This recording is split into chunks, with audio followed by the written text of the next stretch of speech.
Ahora, ¿qué provocaron además irresponsablemente el decaimiento de el mejor yacimiento petrolero que ha tenido México, que es Cantarell?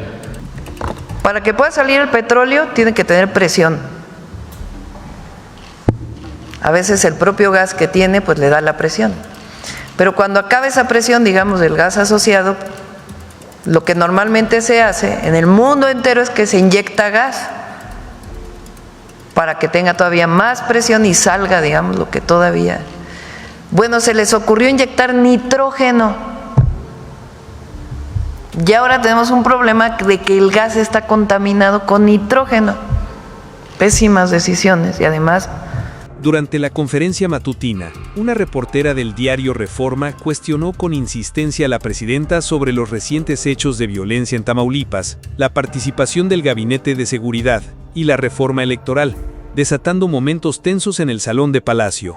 La mandataria respondió firme, defendiendo la soberanía de México frente a Estados Unidos, acusando al PRIAN de haber quebrado Pemex y señalando que la reforma electoral será abierta al debate, pero sin ceder la toma de decisiones. Al final, el detalle que sorprendió a muchos. La reportera que encendió el momento era del diario Reforma, lo que desató reacciones en redes por su insistencia y el trasfondo político de sus preguntas. Presidenta, en otro tema quisiera preguntarle sobre los hechos que se registraron el día de ayer en Tamaulipas. ¿Qué reporte le presentó el Gabinete de Seguridad?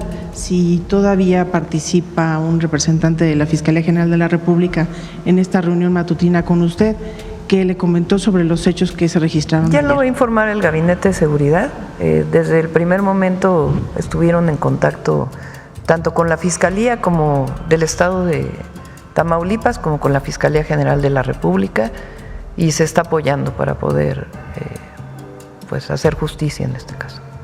¿Habló usted con el gobernador Américo Villarreal sobre el tema? Personalmente no, pero estuvo en contacto el secretario de Seguridad.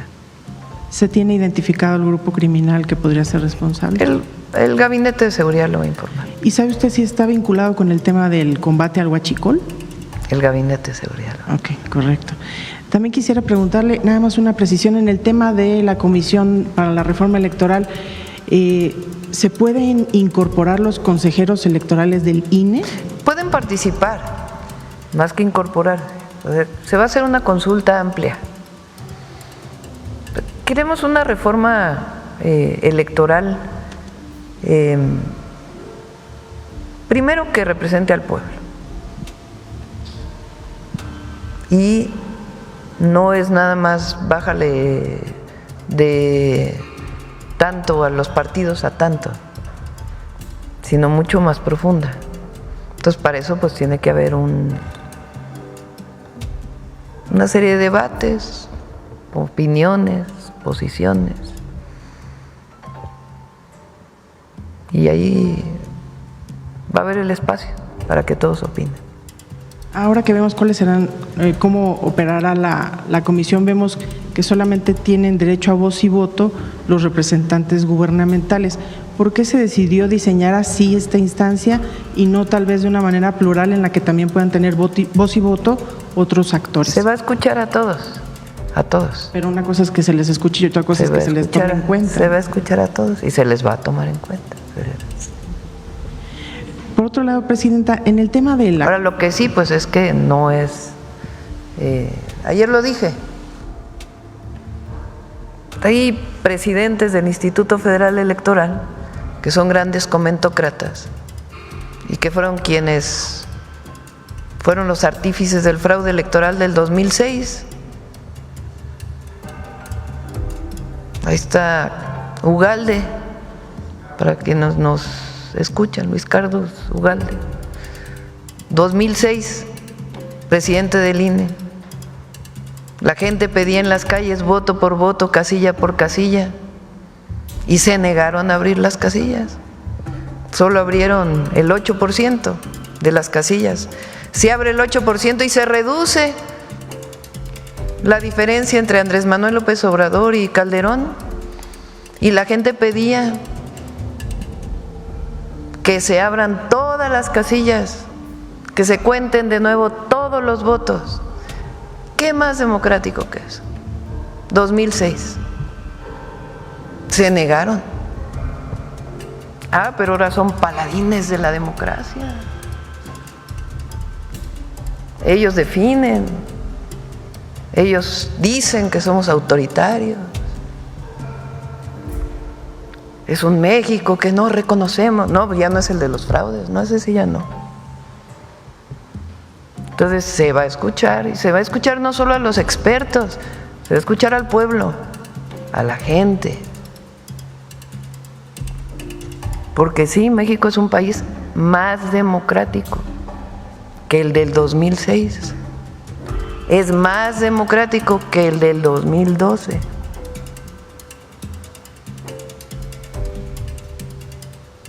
La gente se siente representada. ¿Hay algunos que ya no? Pues no, porque la gente ya no vota por ellos. Pero hay que poner todo en su justo término. Pero se va a abrir, se va a escuchar a todos, se va a incorporar todas las opiniones. Todas. Gracias, Presidenta. En el tema de la negociación para el acuerdo en materia de seguridad con Estados Unidos, la publicación del Wall Street Journal hacía referencia a la fuga de un importante capo del fentanilo de origen chino que se registró aquí en México. ¿Qué datos tienen sobre si hay deslinde de responsabilidades en este caso, si Estados Unidos reclamó de manera en particular sobre este caso? Y si hechos como los ocurridos ayer, la violencia en Tamaulipas, el asesinato de un líder de la Croque en Quintana Roo, cuerpos desmembrados en Veracruz y 32 cadáveres en una fosa de Irapuato, si este tipo de hechos de violencia no pueden ser usados, digamos, de alguna manera por Estados Unidos en esta negociación para el acuerdo de seguridad. Hay un acuerdo de colaboración y cooperación. O sea, somos un país soberano. Nosotros tomamos las decisiones como país soberano. Y con Estados Unidos colaboramos y cooperamos, y es muy importante esa colaboración y esa cooperación.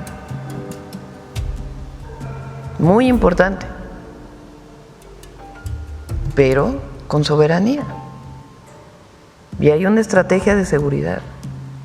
Y se está trabajando todos los días, todos los días.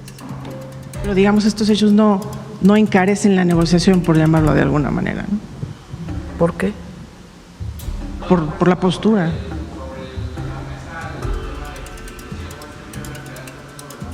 Estados Unidos, una injerencia militar, tampoco también. Lo dije hace mucho tiempo, que el presidente Trump sí en alguna llamada me planteó que pudiera entrar el ejército de Estados Unidos, y yo le dije que no, que eso no estaba sobre la mesa ni estaba discusión. Y él lo entendió. Pueden insistir de nuevo, pero no está sobre la mesa ese tema. En cambio, pues hay otras formas de colaborar, de coordinarnos, hay información que ellos pueden proporcionarnos, información que nosotros podemos proporcionarles a ellos, en un esquema de colaboración, sin subordinación y respetando nuestra soberanía. Gracias, presidente. Finalmente, preguntarle sobre el caso del funcionario Alex Tonatiu Márquez Hernández, que es director de investigación aduanera y que está sometido, al parecer, a algunas investigaciones por parte de autoridades federales y creo que fiscales. Si va a permanecer en el cargo mientras se llevan a cabo estas indagatorias o va a ser separado de su puesto. Sí, lo tiene que definir la Secretaría Anticorrupción. La Secretaría nos va a decir la secretaria. Pero usted conoce el caso a detalle. Sí, no quisiera entrar en este momento en el tema, porque estamos viendo Pemex. Pero la nota que sale en Reforma tiene temas que no son como los pusieron en la nota. Entonces ya se puede hacer la aclaración sin problema. Y en estos casos, cuando puede haber una presunta situación de corrupción, entra la Secretaría Anticorrupción y de Buen Gobierno. Pero mientras tanto él sigue en funciones, normal. En todo caso definiría la Secretaría, si no. Gracias, presidente. Hay algo muy importante, porque luego eso no lo dicen. La recaudación en aduanas este año es de, ayer lo vimos, ¿no, Edgar? ¿Cuánto? 25% arriba en términos reales respecto al 2024.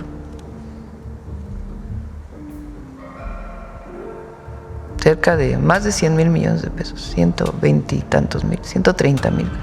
Presidenta, con esta decisión de su gobierno y su equipo que encabezan la recuperación y digamos en un lenguaje cotidiano, se recupera, por supuesto, o se revive en la gallina de los huevos de oro, que la oposición tanto dijo que Pemex pues prácticamente era una empresa en quiebra, en bancarrota, y que por supuesto los gobiernos anteriores a Andrés Manuel López Obrador pues endeudaron con más de 105,000 millones de dólares. Y en ese sentido quisiera saber cuál es el mensaje que le daría usted a la oposición al rescatar a Pemex, y si la unidad de inteligencia financiera está rastreando, por supuesto, a dónde quedó ese dinero o dónde se fue ese dinero. Esa sería mi primera pregunta, presidente. Pues sí, ellos quebraron la empresa. O sea, pues los gobiernos del PRIAN. Todavía hay mucho que decir de aquella época. Fíjense, Fox, nosotros hablamos de 1.8 millones de barriles diarios. Ubican un barril, ¿no? Ese de 185 litros. Bueno, se producen 1.6 millones de esos barriles diarios. Fox llegó a producir 3.2 millones de barriles diarios. El precio hoy del petróleo está sobre los $63. En aquella época estaba a más de 100. 3.2 millones de barriles diarios con un precio de $100 el barril. Ingresos petroleros, muchísimos. Excedentes, porque además ponían en el presupuesto de egresos el precio del barril va a ser tanto y la producción tanto, y después tenían excedentes. ¿Dónde se quedó ese dinero? Porque en Pemex no, ¿eh? Calderón le tocó más o menos lo mismo. Ahora, ¿qué provocaron además irresponsablemente?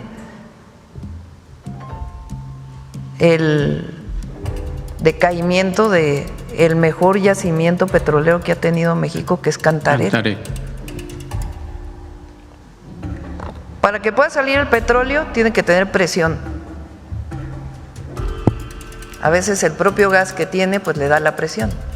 Pero cuando acaba esa presión, digamos, del gas asociado, lo que normalmente se hace en el mundo entero es que se inyecta gas para que tenga todavía más presión y salga, digamos, lo que todavía... Bueno, se les ocurrió inyectar nitrógeno. Y ahora tenemos un problema de que el gas está contaminado con nitrógeno. Pésimas decisiones, y además eso sí era oscurantismo, el oscurantismo del neoliberalismo. Peña llega y dice, no, hay que privatizar todo y dejar entrar abiertamente a todas las empresas. Reforma del 2013, ronda 1, ronda 2, y cae la producción petrolera y se endeuda Pemex. No, pues por eso dicen que no tiene salida Pemex, porque ellos, sí, nada más que aquí hay una cosa que no tienen ellos, se llama convicción, se llama amor a la patria.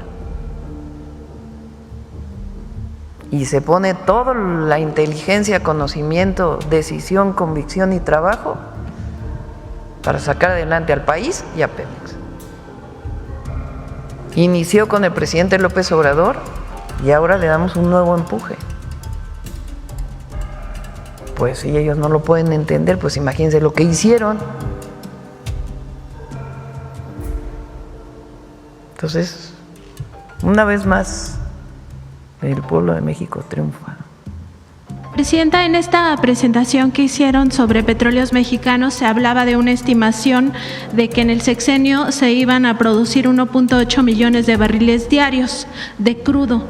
Preguntarle cómo va la producción justamente en este sentido, no solo de crudo, sino también de refinados, particularmente el caso de gasolinas, y cómo estaría la estimación para llegar a nuestra autosuficiencia. Sí. Pemex está produciendo ahora como 1.65, ¿no? Más o menos, casi 1.7 millones de barriles diarios, y los 100,000 adicional son de privados. De la época del 2013, las rondas aquellas que se hicieron, tiene alrededor de 100,000 barriles, más o menos, ¿no? 100,000. Entonces eso da 1.8. El objetivo es que Pemex pueda producir 1.8 millones de barriles por sí mismo. Recuerden, esto es importante, que cuando se hace la reforma del 2013, cuando Peña Nieto llega al gobierno, iba a decir y lo voy a decir, con la compra del voto, en 2012, hace las famosas reformas estructurales, la reforma educativa, y la reforma más profunda que hace es la del sector energético. ¿Qué objetivo tenía? Acabar de desmantelar Pemex y darle a los privados, extranjeros y nacionales, la producción de petróleo. Que toda la producción se exportara, que las refinerías se fueran cayendo solitas, sin inversión, y que se importaran gasolinas, dice. Ese era el objetivo. El problema fue que hicieron las famosas rondas. ¿Qué quiere decir las rondas?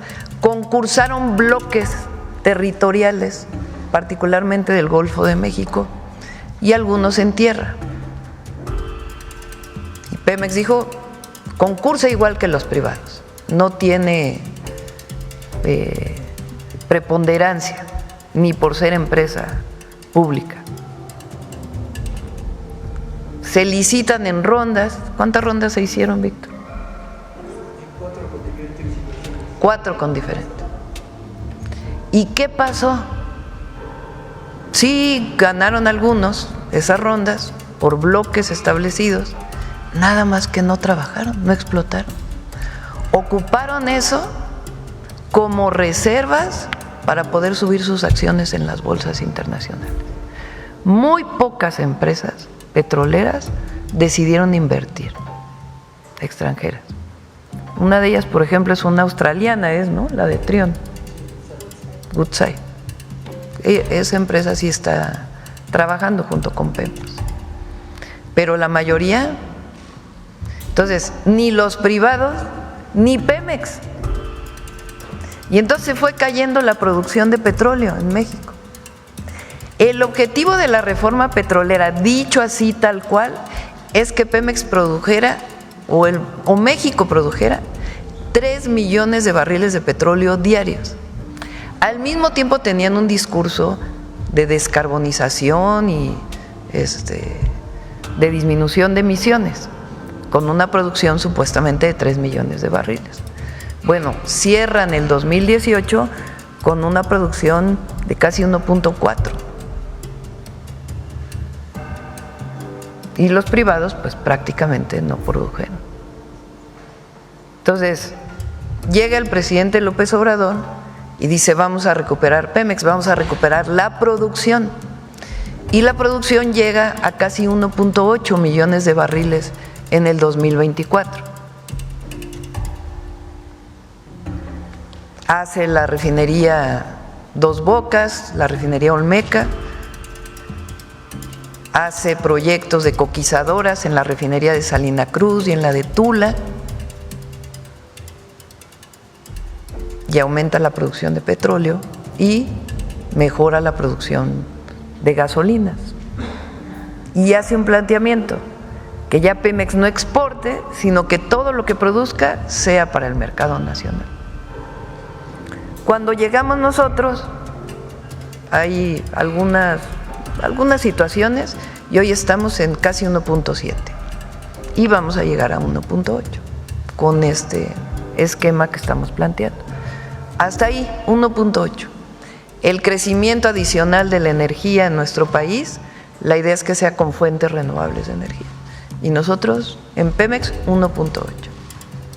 Ahora, lo que pasó en la época de Peña Nieto no solamente es que cayó la producción de petróleo, cayó la producción de gasolinas, cayó la producción de diésel, acabaron de desmantelar la petroquímica, sino que además endeudaron a Pemex. Vuelve a poner la gráfica que puso el secretario, la primera de Hacienda.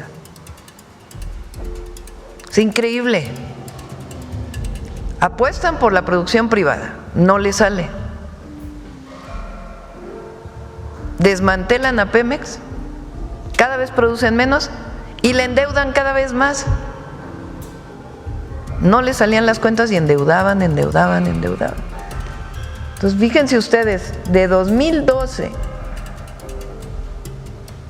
o sea, ya Calderón aumenta la deuda de Pemex de 46.1 miles de millones de dólares a 60 mil millones de dólares. Bueno, Peña deja a Pemex con una deuda de 105 mil millones de dólares, produciendo menos. O sea, fracaso total, corrupción total, escándalos de Overdrecht y compañía. Llega el presidente, viene la pandemia y por el cambio, sobre todo peso dólar, aumenta un poco y después hacen operaciones para reducir la deuda. En 2024, de haber tomado en 105.8, pues baja a 97.000.6. ¿Qué queremos nosotros? Bajarla a 77.000. Por eso cuando dice si vamos a salir con Pemex, pues en sus propios refinanciamientos, pero nosotros queremos desendeudar a Pemex, produciendo petróleo, produciendo hidrocarburos, produciendo petroquímica, produciendo gas, con una estrategia. Ahora tenemos pues 8 refinerías, las 6 refinerías, digamos, históricas, Deer Park, porque ya es completamente de Pemex, que está en Texas, y la refinería Olmeca. ¿Cuánto está produciendo de hidrocarburos en refinación? Estamos procesando nacional 1100, 240 de Deer Park. Pero de producción de gasolinas, diésel. Cerca de la demanda que traemos ahorita. ¿Qué es? Casi 800,000 barriles. Y va a producir más porque se va a terminar la coquizadora de Tula, la coquizadora de Salina Cruz. ¿Para qué son las coquizadoras?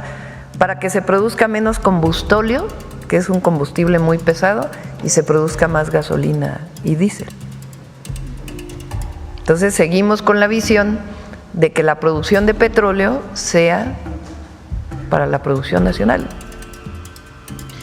Presidenta, también hay un fenómeno de fugas de capital. Hace unas semanas nos comentó que estaban haciendo un análisis sobre las pensiones millonarias que se pagaban en Petróleos Mexicanos. Hay un caso que se conoció a finales del sexenio del presidente López Obrador, que es justamente el de la presidenta de Mexicanos contra la Corrupción y la Impunidad, María Amparo Casar, quien obtuvo esta pensión vitalicia en 2004, cuando era justamente coordinadora de asesores en la Secretaría de Gobernación con Santiago Krill y con Vicente Fox en la Presidencia de la República.